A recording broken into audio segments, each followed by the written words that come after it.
Podcasts are hot right now. How do I know? Well, you're listening to one right now, aren't you?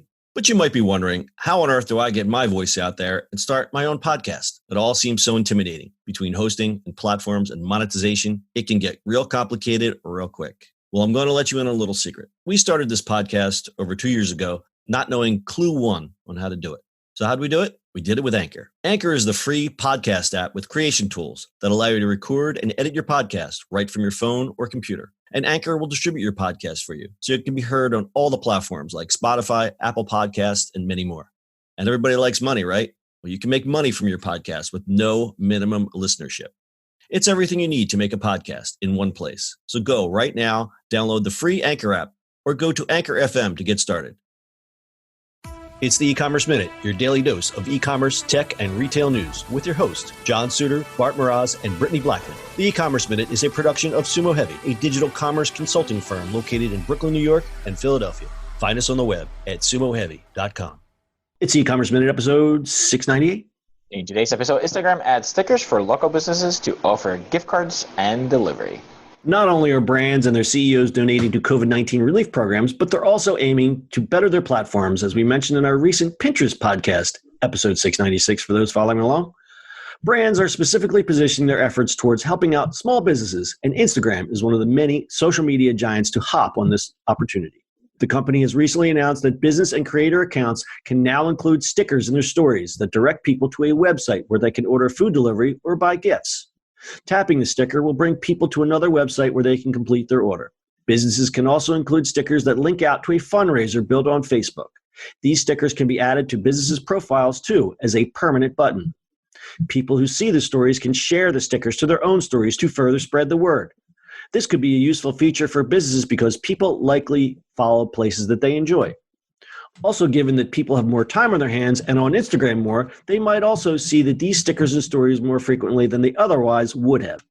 The move follows parent company Facebook's launch of new tools for small businesses, which include digital gift cards. Facebook also announced $40 million in grants for small businesses as part of its $100 million program for small business impacted by COVID-19. Instagram says it will continue to work on features that make it easier to support small businesses. Gift cards and food orders for delivery and takeout are already currently available in the U.S. and Canada and will roll out globally in the coming weeks with accompanying fundraisers to come soon. It's good. I like this. Yeah. I mean, it's crazy that it took them a while. I was wondering why I wasn't there already. Yeah.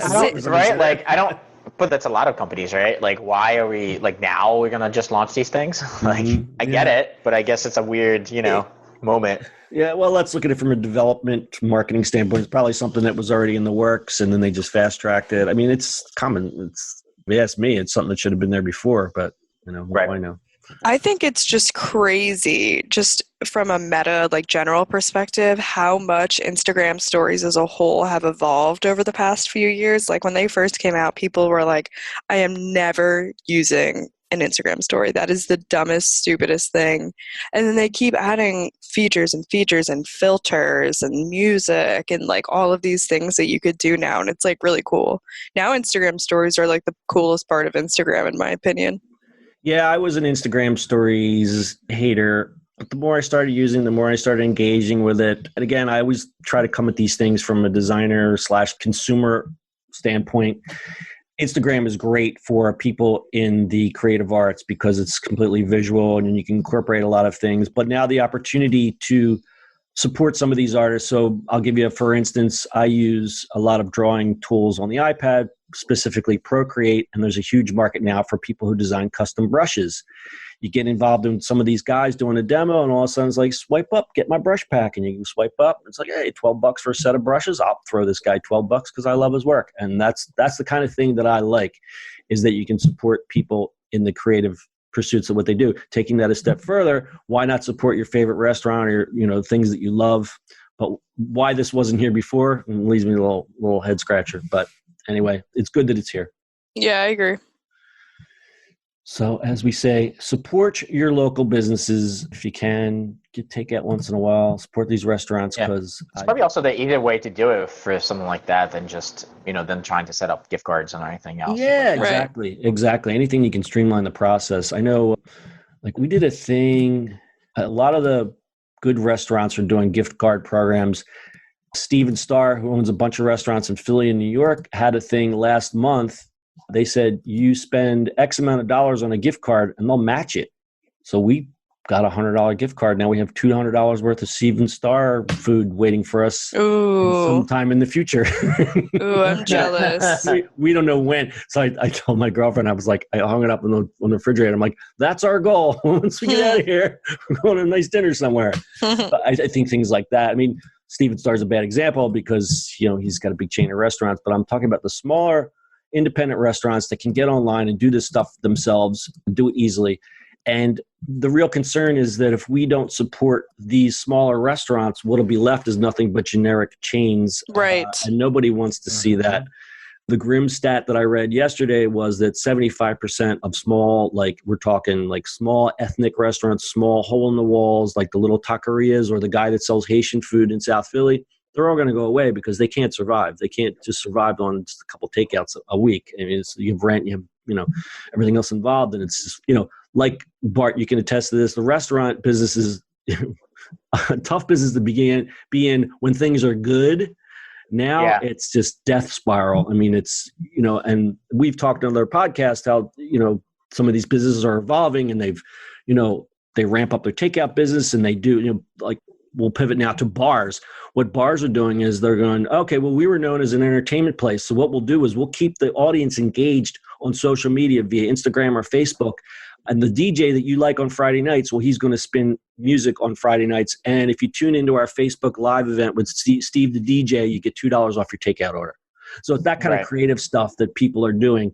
Not everyone can do that, though. You've got this guy who maybe has, it's mom and pop restaurant, and then all of a sudden he's got to sit and come up with social media campaigns. That's tough. I mean, that takes time, and it's, you're stressed out. You're trying to figure out how you're going to make ends meet. Okay, let's sit down and go over our social media strategy. It's right. It's tough, but if you're selling food, what sells food is a good photograph, and you just put a link up there to to get support through either gift cards or takeout. I think this is a great way for restaurants to do this, and I hope that this gets out, that people take advantage of this. I know because some of this stuff, it gets announced, and then who knows about it? Well, people in the business know about it. The people in e-commerce and people who are involved in the business, but the general public doesn't find out until it's discovered. It's discovered naturally through using Instagram or whatever the platform is. So I hope they promote this a little bit because I think it's a great thing. I agree.